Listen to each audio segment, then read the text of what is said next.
According to these court documents, the alleged assault took place here inside the Trump Taj Mahal. More than 200 dogs will enter moorings throughout the afternoon. May have been the result of a prostitution turf war. We did speak to officials from Rebel. They say they hope to have a closing date within the next 60 days, but of course nothing at this point is set in stone. Right now, officials behind me here at the EMA Center are being briefed by the National Weather Service out of Binghamton, New York. They're in a conference call. Well, John and Julie, former Luzerne County Judge Mark Chiavarella, no longer a free man. And imagine being 8,000 miles away from home and tuning in to see your coverage, and there goes your house. There's your house under 8 feet of water. This is the Susquehanna River. According to this police report, the two suspects showed up here just after midnight. They rang the doorbell. Whatever came through here at about 2:30 left a path of destruction. We also have trees down on Wyoming Avenue. We tried reaching out to Millville City's police chief and Millville's mayor, but we were told by a secretary inside that they were staying silent on this issue. Well, hi, Scott and Maurice. The temperatures here soared to near 100 degrees today, adding some humidity, and it feels that much hotter. Oh, good evening, Julie. Very happy for the skiers, not so much for the reporter here tonight. It's a sound indicating danger is imminent. Those sirens and whistles tell firefighters to get out of the building. But even as flames tore through at least 3 businesses and 2 floors of apartments on Atlantic Avenue, everyone who lived here somehow made it out alive. When I was out in my computer, I smelled the smoke, and then I was screaming, and then we all get out at the front door. Angie's family and neighbors helped each other escape from the upstairs apartments. Fire was reported on the first floor of 1114. Upon arrival, we had about 8-10 people self-evacuate from the second floor above the fire. As the flames continue to rage on, other units from surrounding towns arrived on the scene. The fire grew to 3 alarms. Nearly 2.5 hours after the first calls came in, as you can see behind me, the flames still going strong here on the 1100 block of Atlantic Avenue in Atlantic City. That's because the chief tells me the winds are incredibly strong due to an incoming weather system out of Pennsylvania. The wind's a factor. It keeps pushing this thing from the burned areas of the fire to the unburned, which is not good for us. Despite the massive blaze and sheer number of men and women battling the fire, Chief Brooks says no one was injured, including 11-year-old Jaden. What do you want to tell the people that helped get you out? Thank you.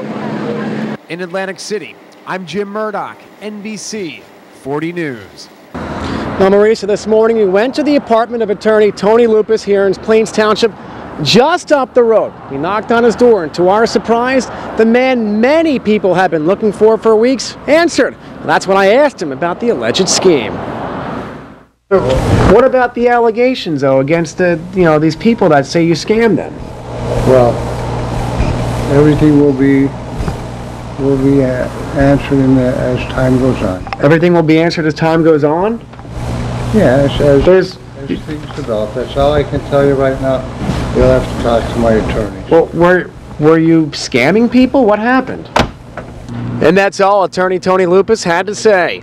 Earlier this month, an attorney representing dozens of people filed a lawsuit against Lupus, claiming they invested their life savings, trusting his word that he would make them money. But according to that civil suit filed against him, there was no investing, the money nowhere to be found. Attorney Ernie Priate represents those dozen potential victims. We showed him our exchange with Lupus. Well, that's a significant development. You unearthed him. He's been sought by authorities now for almost 2 weeks, and so congratulations to you guys. According to Priate, the number of potential victims could be as high as 80. The amount of money involved possibly in the tens of millions of dollars. They're not wealthy people. They're plain folk, and they've lost everything. Their retirement. This is their. He said this will be the annuity for you for the rest of your life. Now they have nothing. And the sheriff's deputies tell me they will keep trying to serve the papers to Lupus again. As of now, no charges have been filed against him. I'm Jim Murdoch, Newswatch 16, reporting live tonight in Luzerne County. There's no easy way to fix a 16-inch water main that blew out early Monday morning here in Bridgeton. but crews hammered, drilled, and bolted the pieces onto the line that crosses the Raceway Creek a block away from downtown. Initially, just about the whole city was affected, particularly on the west side of the city. Not only did the break close schools citywide, it also forced several shops to remain dark for the day. Only a handful of places still had no water by the lunch hour.